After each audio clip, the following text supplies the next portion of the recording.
ฮะพับเมียก่อนพูนพี่น้องพับเมียนย่างดีเลยกินแต่มี กินแต่มีบ่คนละทุ่งไอ้ซื้ออย่างน้อยมีบ่มาส่งมามันก็ตับเงาจุกเอามาชัดมีตังมีตังผมมา5 ล้านพี่น้องมองให้สาวเอาไปให้เด้อ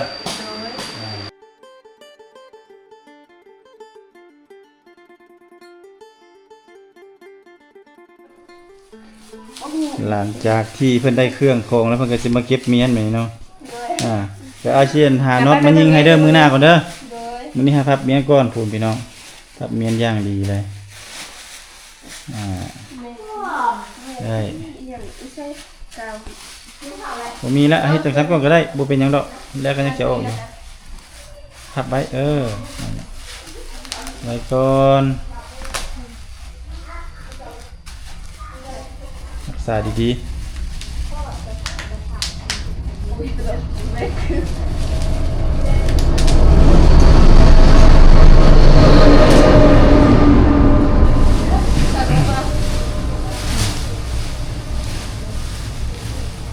เป็นขออนุญาตรักษาไว้ก่อนเพิ่นว่าเดี๋ยวมียาเธอตั้งเดี๋ยวอ้ายมาเดี๋ยวอ้ายจะจัดการให้เดี๋ยวมาติดตั้งให้ตัวนี้เนาะ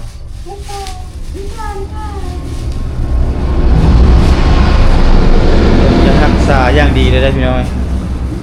อันนี้ตั้งทางเทิงพุ่นเทิงบ่ทางเทิงนั่นแหละโอเคแล้วจังน่าขยับขึ้นนี่โอเครักษาไว้ก่อนนั่นละเดี๋ยวจังจังมาติดให้เธอหน้าเด้อนี่สิติดอยู่นี่แหละอยู่ฝานี่งามๆโลดเนาะคักลายพี่น้องวันนี้เนาะเนี่ยกินเฮาอยู่ในรถป่ะเดี๋ยวไหมย้าวนะไปเอาแล้วจากจ้าโดยหรือบ่หิวข้าวแล้วบ่จักโมงแล้วนี่จักโมงแล้วตอนเช้ากินแต่มีบ่คนละทุ่งไอ้ซื้ออย่างน้อมานี่เอาตู้นี้ขึ้นมานี่นั่งกินข้าวมั้ยข้าวสามัคคีแต่เฮาบ่ได้กินดนแล้วอยู่ใส่ก็ได้นี่ก็ได้เอานี่ละแล้วเข้าไปนั่งเอาละเดี๋ยวไอ้ไปเอาเสร็จโต๊ะเสร็จอันนั้นเนาะนี่ไปเอาถ้วยใส่ถ้วยบ่วงเด้เอาถ้วยบ่วงไปเอาจานโอ้น้อยเจ้าลืมเอาเจียวโบกมาหน่อยเนาะมีบ่มาส่งมา2มาเข้าเด้เอาติบเข้ามาจานได้จับไปได้มั้ยเจ้าติบเข้าโอเคโอ้คักน้องนี่เนาะได้ทำครัวได้หยังเพื่อสบายเนาะมีบ่อนไว้มีแต่หาปลามาเลี้ยงอีกน้องนั่งดีๆหน่อย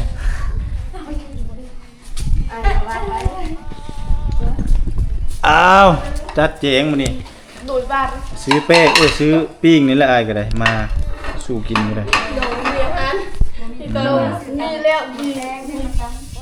บ่มีหมักแตงแถวนี้มีบ่หมักแตงบ่ได้ขายไม่ขายเนาะแกะปิ้งมีแกะใบกับทดไข่มีแต่ไข่ซื่อๆแล้วตั้งไปทางนี้ตั้งไปตรงนี้อันนี้ย้ายไปตู้ย้ายสิตาจับก่อนป้าก่อนลูกแม่นตั้งทางแบบนี้ตรงนี้ตายังบ่ก่อนคักแม่นตานังโอเคนี่มันจังได้เห็นถ้าเจ้าหมด2ทางโอเค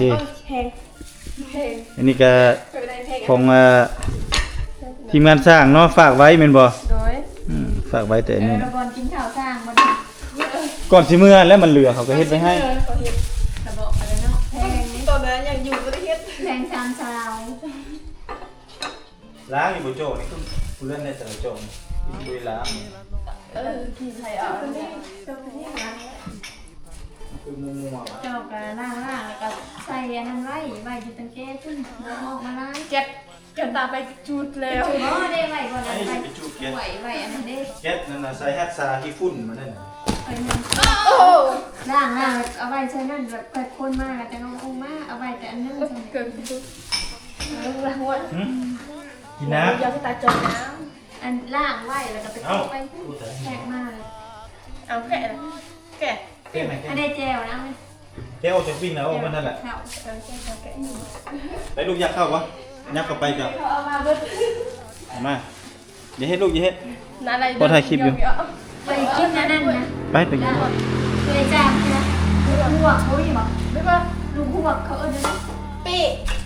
เป๊ะแล้วก็มันนี่อันนั้นเนี่ยนะจะกินที่จะมันไปซ่อนเนี่ย ไม่ว่ามีเตยอยู่บ้านนะมันเจนเป็นเจนเลยตัวน้องเนี่ยเอาไปนี่ อาจารย์ พี่น้องอ่ะเอ้ยช่วยกันละเป็นเจนพี่ผมตัวอะไรอัน เจล นั่นแหละดาวบ้านให้คนที่ช่วย นั่ง จบนี่ได้ เจลบองใส่นั่งปล่อยนี่แหละตามเอง โอ้เก่งจริงคือ ชิม ไป ดูนะ ไหนนับไปกินเลย แล้วเราก็ได้กิน ไป ไม่ใช่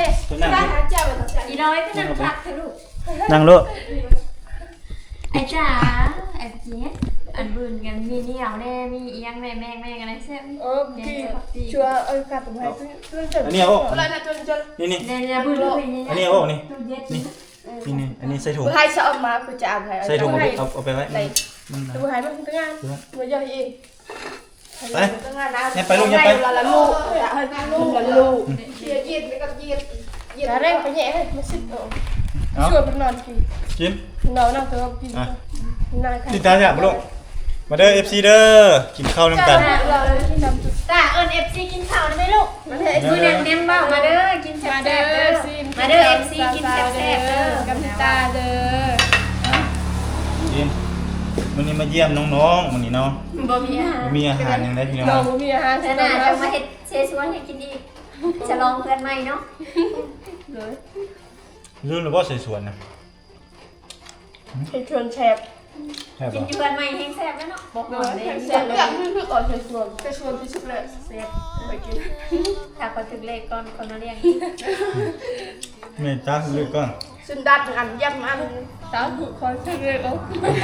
เรียกจะมาเฮ็ดเชชวนให้กินอีกกับลูกแม่ จะเป็นของโต ตูนมาตักใส่จานเจลนะคะไปแม่ไปเอาตักใส่จานเอาวางเอาจานมา อันนี้ อยา อ่ะ กเมื่อวันจ้าเห็นแบบ อันนี้อ่ะนี่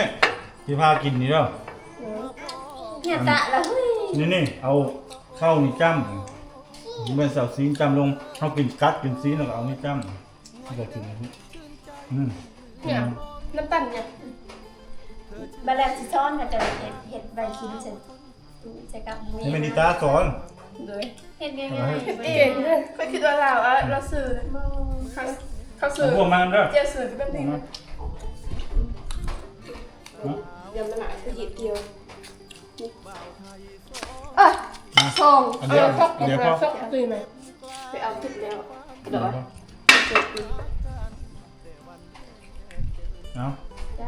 เอาไว้กินเลยเดี๋ยวจะเอาไว้กินเลยใส่ตู้เย็นไว้เด้อเอาโอ้ใช่ ไปเห็ด โอ้ นี่ตามึง นิตากินด้วยเพชรอยู่นะเข้มเลย เช่นนี้นะ แค่ ๆกินแล้วเลยกินแล้วจ้ะ เขาไปยืนนะ เลยกินเลย เลยเรียกไปยืนเรียก ไป มันจะเลยเรียก แล้วกินบ่ปลา เป็นยังเป็นแล้ว กินข้าวได้กินข้าวเลยจ้ะยังบ่ได้กินข้าวเลยนี่ตาอย่าดำๆๆก็ได้บ่กินนะ ดำลูกพิมพ์พิมพ์ ด้วยความสุขด้วยทำสนุกเลยเราสนุกกว่าไงดาวเวลาเราชุบชุบชุบ กินแซ่บ อันนี้เชื่อแบบชื่อคิดว่าเห็ดเองสิ ไม่ซื้อ แจ่วไอ้ตุ๊กมักกินแหละค่อยเฮ็ดแจ่วนี่คนตาค่อยนะบ่มักค่อยบ่สู้กินแจ่วดอกค่อยแจ่วกินบ่สู้จ้ำ เวลาไปถ่ายคลิปเวลาไปนั่นนี่ต้องใช้นั่นแอร์ เจียอยู่ เดี๋ยวมันก็ติดก่อนเอาไปล้าง ใช่ เอาไปล้าง แค่ มือ กินจะปะ ก็อะไรเรากลัวแล้วไม่มาใคร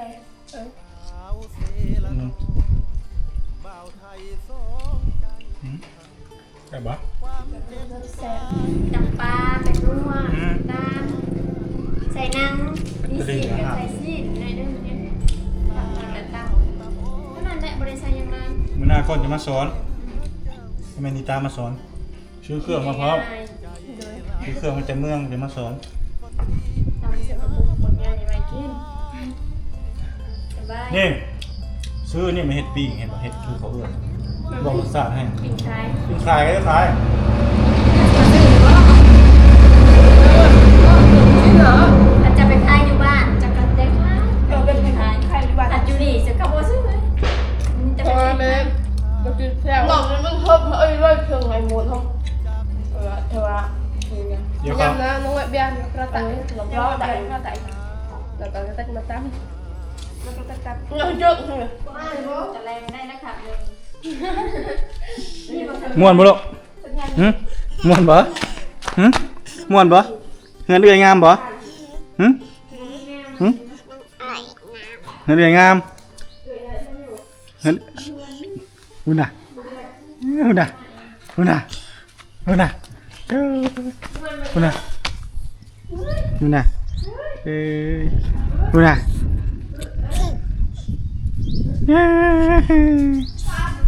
งามบ่งามบ่เงินเดือนหึเงินเดือนงามบ่เงินเดือนงามบ่เฮ็ดอีหยังน่ะบ่ บอก FC ได้ไหมสบายดีก็สบายดีก็ สบายดี ว่าดัง ได้ไหม ๆสบายดีสบายดีไหมไปนบก่อนนบแล้ว สบายดี คืนแล้วไปแล้วคืนอายแล้วคนน่ะนี่ขี้เขินขี้อายไปไสนั่นน่ะไปบอกแกส่งออกแกส่งออกไปนี่ตากันงามบ่ลูกงามบ่คักบ่ จะ คักบ่เงินสามสาวคักบ่เงินเอื้อยคักบ่ ลงไว้ข้าง คักเนาะไปย่างมาพี่ลูกมาพี่ค่อยอย่าเล่นบอกค่อยๆมาเห็นปะโดนลูกสาวเพิ่นเลาะเพิ่นเฮือนงามปะเงินเดือนงามปะงามปะ วันน้ ฮะเงินเดือนงามปะ ำ อ้าวบ่งามอีกงามหรือบ่งามคักปะ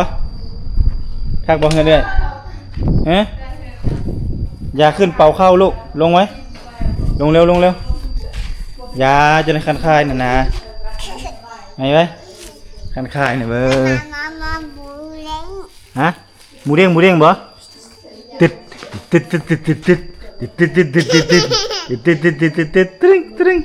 ึงเอาห้องเพลงหมู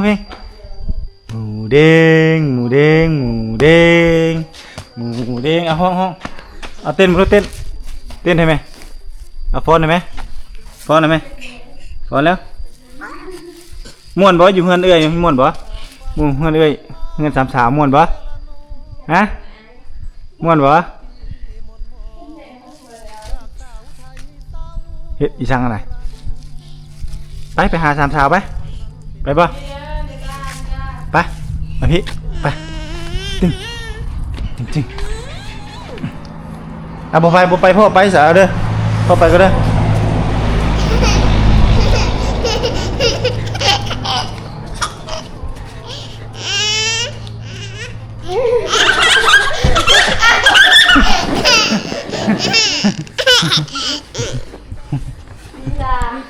ตาง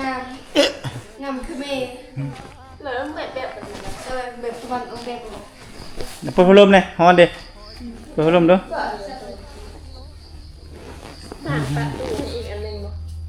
บ่พัดลมมาแต่เฮือนน่ะ เปลือกฉลัน อันนี้บ่ เปลือกฉลันดูข้าวไปกากินเหล้านี่แล้วก็ เข้าปลาเลย ผู้คนงานคนพาทำงานนี่แหละ เข้าปลาพี่เลยให้จะฟังเลยเนาะ พังเกี่ยวตาพักพังจีนใช่เถอะ มาฟังเพลงจีน เกี่ยวตาพักจีน เคยถามว่าถ้าจะเกิดถ้ามีจริงเกิดอีกอะศาสนาชิเกิดอะประเทศใดจีน เกิดอยู่ประเทศจีนว่ะโอ้คักเนาะ ข่อยฉันจะเกิดอยู่ประเทศลาวเก่าน อนฟังเสียงเพลงเนาะ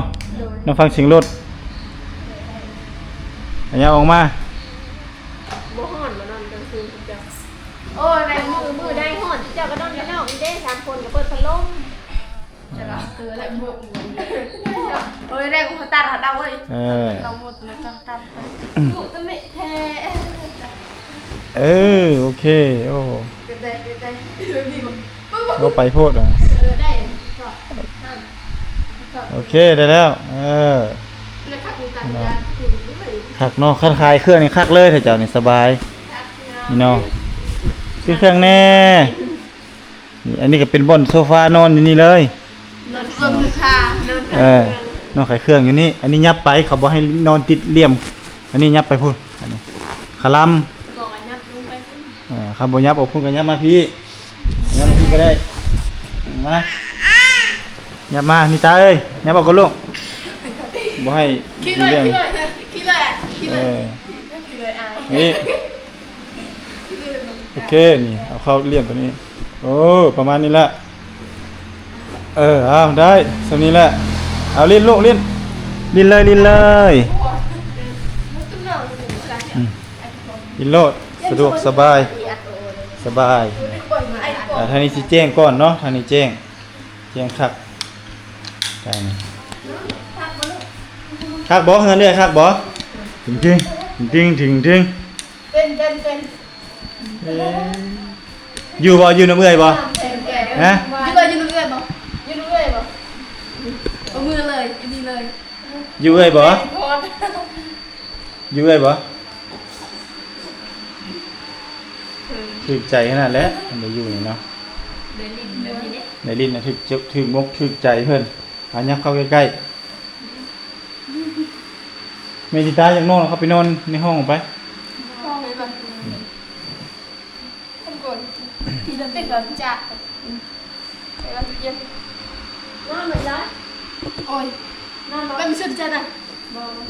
นี่นะนอนนั่นแหละมันจึงเย็นเบิ่งลูกได้น่ะนะไปได้นะ บ่ไปนะแม่ ตานะ มาพี่ นี่มามื้อในเช้านี่มั้ย มาพี่นะ หลังจากที่สามสาวกินข้าวกินน้ำอิ่มพี่น้องอันนี้ก็คือเป็น เงินที่หลวงตาเนาะคนฝากมาให้ค่าไม้นั่นเนาะก็คือไม้เนี่ยเป็นไม้สามสาวนี่แหละเป็นไม้ของลูกของพ่อเฒ่าแม่นบ่ โดย และเพิ่นเลยบ่อยากเพิ่นก็ซัพพอร์ตมาอีกเนาะโอ้ยขออนุญาตได้ท่านผู้ชมเด้อลูกสาวกำลังดื้อ ดังเด้อเลยนี่มันมานั่งอยู่เลยตา บ่อยู่บนเก่าแล้วไปตลอด ดื้อร้าย แล้วก็เลยอย่าต้องครับ เพิ่นก็เลยเอ็นดูเนาะ อย่า เอ็นดูสามสาวเพิ่นก็เลยบ่อยากให้เอาไม้นี่มาเฮือนเนาะอยากให้ไว้อยู่นี่เนาะแล้วให้ซื้อไม้นี่แทนทดแทนทุนที่ว่าน้าบ่าวเขาจะซื้อเท่าไหร่นั้นเนาะก็เลยซื้อทดแทนทุนให้แล้วเอาเงินไปให้เขาเจ้าเด้อให้เขาเจ้าไปเรื่อยไม้เฮ็ดไม้ส่วนไม้ตัวนี้เนาะตัวหน้าก็เดี๋ยวให้มาถ่ายคลิปอะไรอย่างไรจังเข้าจะค่อยม้างเลยให้หลังตู้ให้มันน้อยกว่านี้นิดนึงเนาะให้น้อยกว่านี้หาไม้คักๆแล้วก็ไม่เฮ็ดแล้วก็สิตั้งอยู่ข้างหน้าบ่หรือว่าตั้งบนเก้า ทางหน้า อยากได้อยู่บนหน้านี่อาศัยนอนเย็นบ่มาเคียงทางเนาะขายตำขายหยังแม่นบ่อาศัยไว้เวลาเขาเจ้ามาซื้อเครื่องแล้วก็กินตำยังไปนั่งอยู่นั่นเนาะ โดยเวลา คันสั่งให้เฮ็ดซองตู้แล้วเป็นหยังคักน่ะ สองตู้นึ่งตู้ปลาซังซีนึ่งตู้ปลายังไม่ได้ปลา โอ้อันใบเซยไปยังนั่นเอาสิเอาเงินให้ เดี๋ยวอะไร ไปทดแทนคืนเด้อนี่เด้อแพงกว่าเท่าให้ลูกชายเราซะลูกชายเพิ่นจะได้เงินไปเรื่อยไหมได้ เดี๋ยวสิเฮ็ดเงินครัว ให้เรือนครัวเอาไม้เรือนครัวน่ะมาเฮ็ดพี่ก้อนสามสี่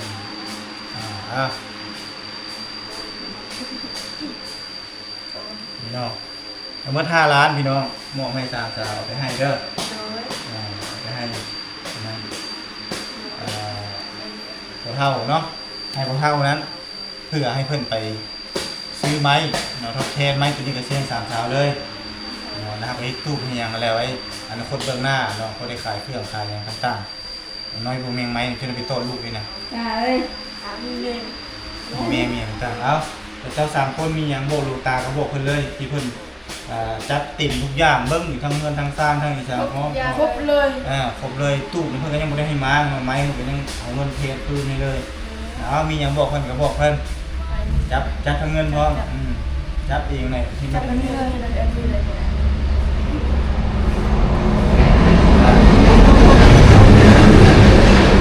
ไม่ได้เด้อเลย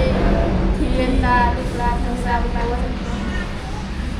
ที่ให้เงินที่ให้เงินนะไม่ตัว ค่าไม้ ค่าไม้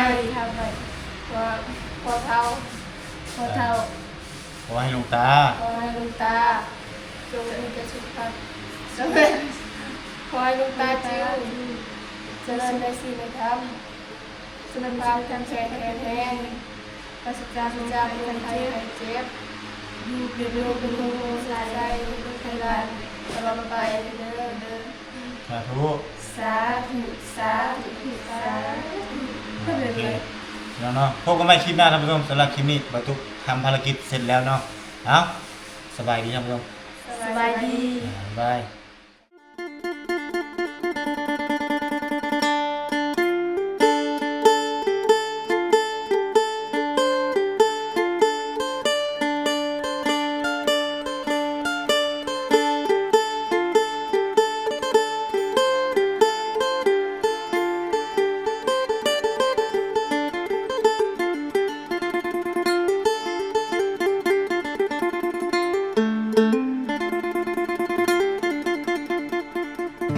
ไอหอบความช้ำมาเซละนองหลายปีหม่นหมองจากสาวไทยเศร้าใจรำพันนับเป็นเหตุเฮ็ดให้เฮาต้องพลาดจากกัน ด้วยพ่อแม่เจ้านั้นบอกบ่เอาลูกเคยคนจนมาพ่อผู้สาวชนเผ่าตะโอยเจ้าเอิ้นจะโด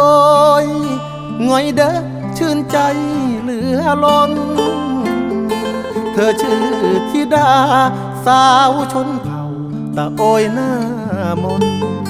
หอยิ้มจิ้มใจอ้ายล้นเหมือนนิมนต์มาจนละเมอสาวเซละนองบ่าวไทยสองใจพันผูกความเจ็บกลายเป็นความสุขหากันแต่วันแรกเจอสาวเผ่าตะโอยชื่อธิดาอายหาเจ้าเด้อขอบใจหลายเด้อคนดีที่หาพักอายขอฝากชีวิตไว้เซละนองทุกความหม่นหมองฝากเธอช่วยเป็นยาใจขอบคุณความเจ็บที่นำพามาพบสามวัยจากนี้ทั้งชีวิตอายมอบให้เจ้าสาวงามตะโอ